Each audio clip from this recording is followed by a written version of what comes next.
Yo, what's good, Jets Nation? This is NY Jets Media, bringing you guys my breakdown and analysis to rounds 2 and 3 of the draft that just got wrapped up. Joe Douglas proved that he is a real GM. He made some savvy trades, and he got some savvy players. First of all, let me get into the players that we did draft before I get into the trades and the analysis. We got wide receiver Denzel Mims out of Baylor. We got safety, cornerback, special team hybrid out of Cal, and his name is Ashtyn Davis. And then we got edge rusher out of Florida, Jabari Zuniga. So we got 3 players tonight, and wow, I am mind blown by the trades that Joe Douglas did. And I was waiting for our final pick to be pick 101 this whole time, but Joe Douglas trades that as well. So to get into the trades, we were initially at pick 48. And we're on the clock, and I wanted Denzel Mims so bad. I'm not even kidding. And then all of a sudden, I see the Jets traded the pick. My initial reaction was, no, I want Denzel Mims. He's not going to be there. I was pissed. But then I realized, okay, we got another third-round pick. Maybe he could fall, or there can be another receiver available, or somebody else that Douglas likes. But no, Mims falls all the way down to 59, and we still get Mims and an additional third-round pick. And that third-round pick that we got from that trade, we flipped to the Patriots for pick 123, 125, and a 2021 sixth-rounder that we initially gave up for Demaryius Thomas. I know it's a lot of information to process, but long story short, Joe Douglas is trying to acquire as many draft picks to build this team the right way. We have many holes to fill, and he understands that 8 picks in this year's draft is not enough, and he's trading down as much as he can. I am so happy the way Joe Douglas is handling this draft because he understands value, he understands quality depth players, and I really like the 3 players he drafted. So to get into the breakdown analysis of each player, first off, I'll start off with wide receiver Denzel Mims.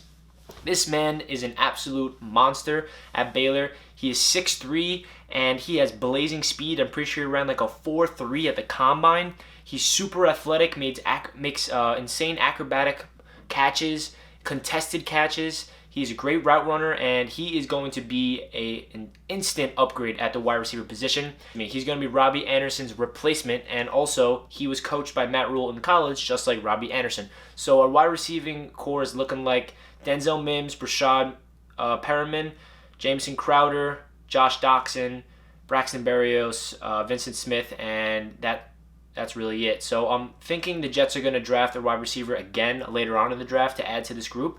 But, man, I love the pick as Denzel Mims because we are in desperate need of a playmaking wide receiver for Sam Darnold. We got our offensive tackle, Mekhi Becton, in round 1. Now in round 2, we got our wide receiver.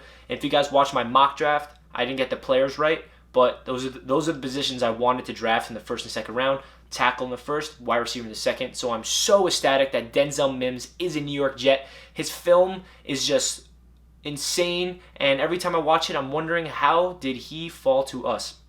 And the reason he fell to us simply isn't because of any drop issues or stuff. It's just because this wide receiving class is that deep where I knew a quality receiver like that will fall to us in the second round, and I am ecstatic that Denzel Mims is a New York Jet.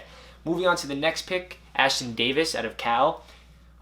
When Roger Goodell initially announced the pick, I was a little confused because he was a safety and I wasn't really sure we needed one, but then I did more research. To be honest, I wasn't really familiar on Ashtyn Davis. I knew of him, but I didn't know him in detail because I never researched him and watched film and stuff. But after watching some film and understanding why the Jets picked him, I love it. The reason is he's versatile as heck. He can play safety, free safety, strong safety, nickelback, corner, cornerback, linebacker. He is all over the field, and he's going to be a perfect fit in Greg Williams' scheme. He's going to be a Swiss Army knife type of player, and he's a core special teamer as well. So he's going to be all over the field. And no, I know a lot of Jets fans are worried that this is a really bad thing for Jamal Adams, but it's the complete opposite.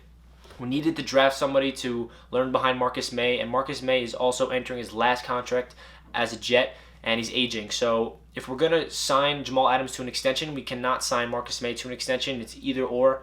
It's not going to be both because that's just too much money for the safety position.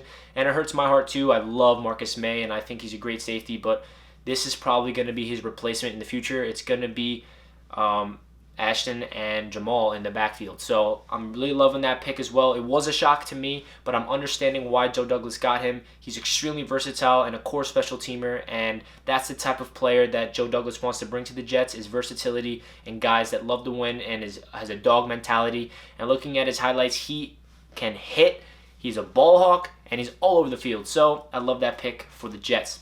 Moving on to the Jets' last selection in the third round, Jabari Zuniga. He is an absolute beast out of Florida. I know a lot of people, including myself, were worried like, whoa, we drafted a third round edge rusher last year and his name is Ja'Kai Polite and he never suited up for one game and didn't even make the roster.